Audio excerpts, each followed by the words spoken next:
Ողջունում եմ ձեզ թանկագիններ։ Ուզում եմ այսօր կիսվեմ մի ուղերձով, որ սրտումս շատ կա, ու անվանել եմ այն այսպես, որտեղ փնտրես ապագատ։ Ու գիտեք, նայելով մարդկանց այսօր առօրյան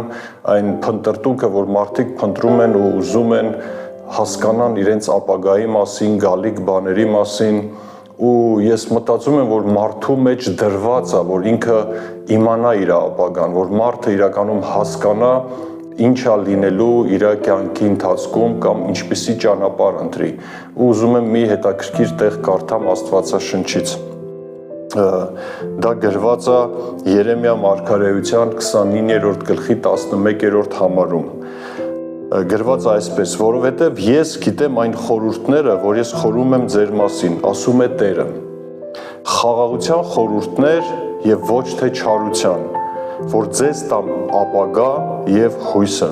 Այսինքն Տեր Աստված իր ուղերձի մեջ, այս խոսքերի մեջ ասում է, որ ես մտածել եմ արդեն քեզ համար խորհուրդներ, ես ունեմ քեզ համար խորհուրդներ և այդ խորհուրդները խաղաղության խորհուրդներ են ի սկզբանե, ոչ թե չարության մեջ տանելու, ոչ թե ինչ-որ կործանելու, այլ Աստված ասում է, որ ես ունեմ քեզ համար ապագա և ես քեզ հույսով կարող եմ լցրել, որպեսզի դու գնաս և ունենաս այն ապագան, ինչը որ Աստված ունի։ Եվ հաջորդ խոսքը 12 համար ասում է, և դուք կկանչեք ինձ և կգաք և աղոթք կանեք դեպի ինձ և ես կլսեմ ձեզ։ Ինչքան հետաքրքիր է, որ մենք դիմենք Աստծուն, մենք փնտրենք Աստծուն և նա խոստանում է, որ ինքը կլսի մեզ։ Եվ 13-րդ խոսք ասում է, և դուք ինձ կորոնեք և կգտնեք, որովհետև ինձ կխնդրեք ձեր բոլոր սրտով և ես կգտնվեմ ձեզանից։ Այսինքն Աստված իր երեսը չի թաքցնում թանկագիններս այսօր մեզանից և ուզում է հայտնի են ապագան, որ ունի մեզ համար։ Կասես, իսկ ինչու Աստված ունի մեզ համար ապագա։ Թույլ տվեք ասեմ, որ որովհետև մեզ ստեղծողը, մեզ արարողը Աստված է։ Մի հետաքրքիր հրաշալի համար, որ ուզում եմ կարդամ Սաղմոսների գրքից գրված է. գոհանում եմ քեզանից, որ ահավոր և զարմանալի կերպով ստեղծվեցի։ Զարմանալի են քո գործերը և իմ անձը լավ հասկացել է։ Հեղինակը գրում է և ասում է, գիտես, ես հասկանում եմ, որ դու ես ինձ արարել, Տեր, և դու ես իմ հեղինակը, և գրված է այսպես, սա Սաղմոսներ 139 համարն է, ես 14-րդ խոսքից կկարդամ, կարդացի և հիմա 15-րդ համար ասում է, իմ ոսկորները չծածկվեցին քեզանից, երբ որ ես ստեղծվեցի ծածուկ տեղը և երկրի խորություններում ճարտարությունով կազմվեցի։ Քո աչքերը տեսան իմ կերպարանքը դեռ անպատրաստ։ Պատկերացնում եք, Աստված գիտեր ամեն մեկից, երբ որ մենք ձևավորվում էինք մեր մայրերի արգանդի մեջ, որովայնի մեջ, երբ որ դեռ ոսկորներ չկար ու այդ ձևավորման շրջանն էր, Աստծո խոսքն ասում է, որ ես քեզ գիտեի այդ ժամանակներից, ինչքան հրաշալի է։ Եվ գրված է, և քո գրքում գրված էին այն բոլոր օրերը, որ լինելու էին, ուշադիր լսեք, այն բոլոր օրերը, որ լինելու էին, երբ որ նրանցից մեկը դեռ չկար, այսինքն Աստված նախապես գիտեր իմ ու քո բոլոր օրերը, որ լինելու են, ոչ թե այն ինչա կատարվելու մեր հետ, այլ այն օրերը, որ նա էր որոշել, որ լինի մեր կյանքում թանկագիններս։ Այսօր մեզ պետք է դառնալ Աստծուն ու ականջ տալ, փնտրել, որպեսզի իմանանք ինչ օրեր է պատրաստել մեր համար, ինչ ապագա ունի Աստված մեզ համար, և քանի գրված է, և քո գրքում գրված էին այն բոլոր օրերը, որ լինելու էին, երբ որ նրանցից մեկը դեռ չկար։ Ինչքան հրաշալի է իրականում, ինչքան հրաշալի է այսօր դառնալու Աստծուն ու փնտրել իր երեսը իմանալու ապագայի մասին։ Ցավով ուզում եմ ասել, բայց գիտեք, շատերը այսօր փնտրում են իրենց ապագայի համար այդ իմացությունը գուշակների մոտ, կախարդների մոտ, ոգեհարցուկների մոտ, ես չգիտեմ, աստղագուշակների մոտ, գառասկոպներով, թե ինչ են ասում աստղերը, ինչ են ասում, անգամ մեռելա հարցուկ, այսպես ասած, հոգիներ են կանչում, որպեսզի հոգիները գան և իրենց իրանց ապագայի մասին լուր տան, սա կախարդություն է, սա դիվային ծրագրեր է, որոնց որ դեմ է Աստված ու այսպես վարվելով մենք չարությամբ ենք լցվում կամ չարություն են գործում Աստծու դեմ։ Ես խնդրում եմ մեկնաբանություններում այդ բաժնում մեկնաբանությունների դու կարող ես գրել ինչ գիտես քո ապագայի մասին։ Եթե երբևէ դիմել ես գուշակի քո ապագայի մասին իմանալու համար, խնդրում եմ գրի մեկնաբանություններում, որպեսզի մենք աղոթենք քո համար եւ այդ անեծքը քանդված լինի քո կյանքից։ Ինչու են մարդիկ փնտրում այդ կախարդությունների կամ գուշակների, կախարդների միջոցով իրենց ապագան, որովհետև Աստծուն չեն ճանաչում։ Այս ուղերձից նպատակն է, որ մենք իմ թանկագին քույր կամ եղբայր, որ լսում ես, որ դու դառնաս իրականում ճիշտ ճանապարհի վրա ու անկախ նրանից ինչ գիտես քո ապագայի մասին կամ որ հատվածում ես քո կյանքի հասել, թույլ տուր, որ Աստված այսօրվանից սկսի քեզ առաջնորդել։ Գիտես, գուշակները, որ սատանայի ծառա են կոչվում, ես չեմ ասում, դա Աստվածաշունչն է ասում, Աստված ինքն է իր խոսքում ասում, գիտեք, միգուցե քո մոտ հարց առաջանա ու դու ասես, բայց նրանք ճիշտ են ասել։ Գիտես, սատանան գիտի մեր անցյալը ու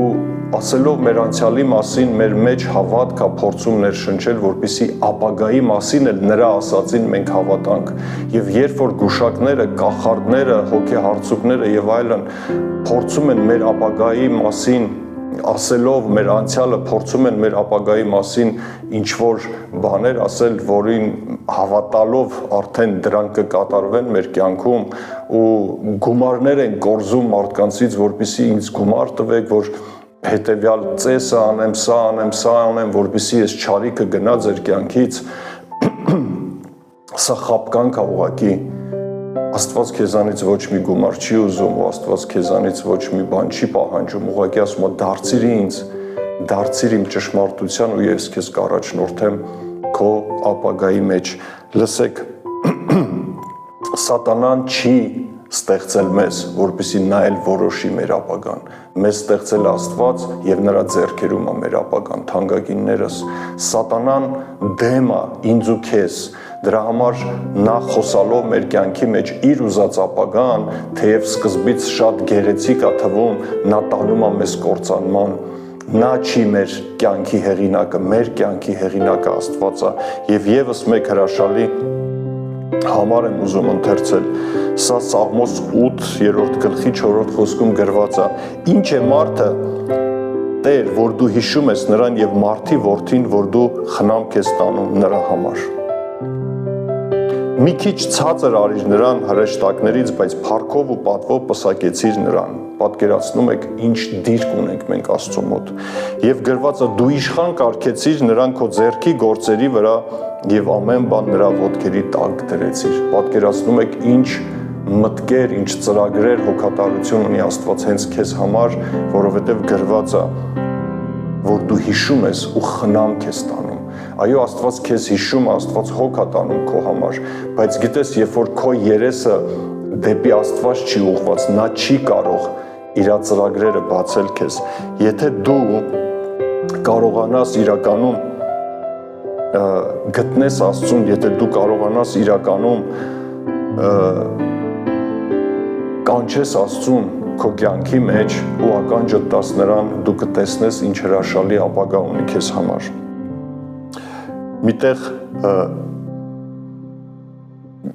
Միտեղ շատ հրաշալի տեղ, ուղղակի ինչու եմ ես այս տեղերը կարդում, որ դու համոզվես, որ Աստվածաշնչում բազում տեղեր կա եւ Աստվածաշունչը դա Աստծո խոսքն է, Աստծո գրված կամքն է ինձ եւ քեզ համար։ Եթե դու Աստվածաշունչ ես կարդում, ես խնդրում եմ քեզ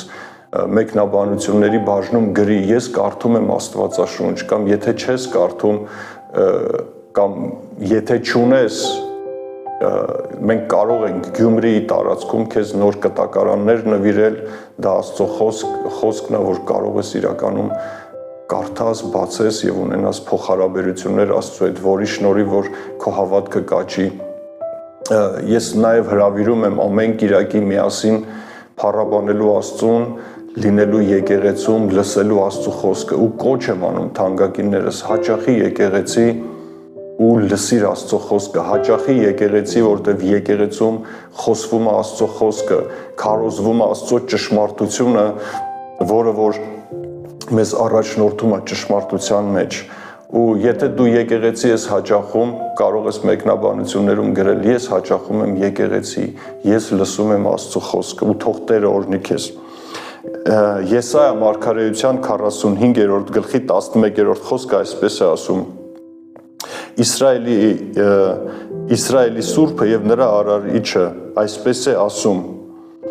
ապագա բաները ինձանից հարցրեք, պատկերացնում ես, ու իմ որդկանց եւ իմ ձեռքի գործերի համար ինձ մոտեցեք։ Իսկ մենք կամ այն մարդիկ, ովքեր որ գնում են գուշակների մոտ,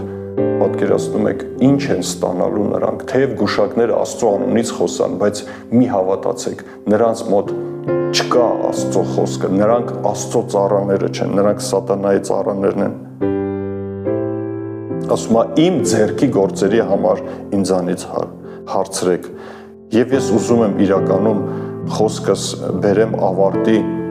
թանկագիններ։ Եթե այսօր դու դեռ չես դարձել դեմքով դեպի Աստված, եթե այսօր դու չես բռնել Աստծո երկարացված ձեռքը դեպի քեզ, ես քեզ կոչ եմ անում մի աղոթք, որը որ դուր կբացի Աստծո համար դեպի քո կյանք, որը որ դուր կբացի, որ Աստված գա քո կյանքի մեջ եւ դու իր հետ շփվելով կճանաչես այն ապագան, այն հույսը, այն խաղաղության խորհուրդները, որ Աստված ունի քեզ համար։ Կոչ եմ անում, աղոթես այս աղոթքը, ու ասես Տեր, խնդրում եմ, ների ինձ, ների իմ մեղքերի համար, ների իմ սխալ ճանապարհների համար, որ այսքան ժամանակ ես ապրել եմ առանց քեզ։ Ու ես հավատում եմ, որ Հիսուս Քրիստոսը եկավ, որպեսզի ճանապարհը ցույց տա դեպի Հայրը։ Հիսուս Քրիստոսը եկավ եւ վերցնելով իմ մեղքերը ինձ հաշտություն բերեց, ինձ արդարություն բերեց, ու ես հավատում եմ, որ Քրիստոսը իմ մեղքերի համար խաչվեց, չարչարվեց, մահացավ եւ երրորդ օրը հարություն առավ։ Աստծո խոսքն ասում է, եթե սրտովդ հավատաս եւ քո շուրթերից խոսես այս խոսքերը, ընդունես Քրիստոսին քո Տեր ու Փրկիչ, դու կփրկվես։ Ու եթե դու այս աղոթքը աղոթեցիր ու կարող ես հռչակել, ասես Տեր, ես այսօր որոշում եմ կայացնում եւ ընդունում եմ Քրիստոսին իմ կյանքի միակ Տեր ու Փրկիչը, եկ իմ սրտի մեջ բնակվիր իմ կյանքում եւ առաջնորդիր քո ճանապարհների մեջ։ Ես խնդրում եմ, որ դու բացես եւ ցույց տաս իմ ապագան։ Խնդրում եմ աղոթիր այս աղոթքը եւ իրականում ես էլ ուզում եմ հիմա քո համար աղոթեմ, որ Հայր Աստված Հիսուս Քրիստոսի անունով լուսավորի քո սրտի աչքերը, որ դու ճանաչես նրան, որ դու ճանաչես այն ապագան, որ նա ունի քեզ համար, այն խաղաղության խորհուրդները։ Ես աղոթում եմ, որ Տեր իրականում բոլոր այն լսողները, ինչի կարիք էլ որ ունեն, ես աղոթում եմ, որ քո ձեռքը երկարի եւ կպնի նրանց, որ քո սրտի Տեր իմ Աստված խորհուրդները հայտնվեն նրանց կյանքի մեջ, որ եթե ինչ-որ ձևով սատանան կարողացել է նրանց շեղի, դու դարձի բերես նրանց եւ առաջնորդես ճշմարտության շավիղներիդ մեջ, թանկագինս օրհնված եղի։ Դու կարող ես նաեւ մեկնաբանություններում գրել, ինչ թեմաների շուրջ կուզեիր, որ խոսեինք, ինչն է քեզ հետաքրքրում, կարող ես անձնական նամակի միջոցով գրել, ներքևում կլինի մեր հեռախոսահամարները, մեզ կապնվելու միջոցները ու իրականում հրավիրում եմ ամեն կիրակի միասին կարող ենք փառաբանել, կարող ենք առանձին ծառայել ձեզ եւ տարբեր հարցերի շուրջ խորհրդատվություններ անցկացնել Աստծո խոսքի համաձայն։ Թող Տիրոջ օրհնությունը, խաղաղությունը, ուրախությունն ու արդարությունը լինի ամենքիդ կյանքում։ Մինչ նոր հանդիպում։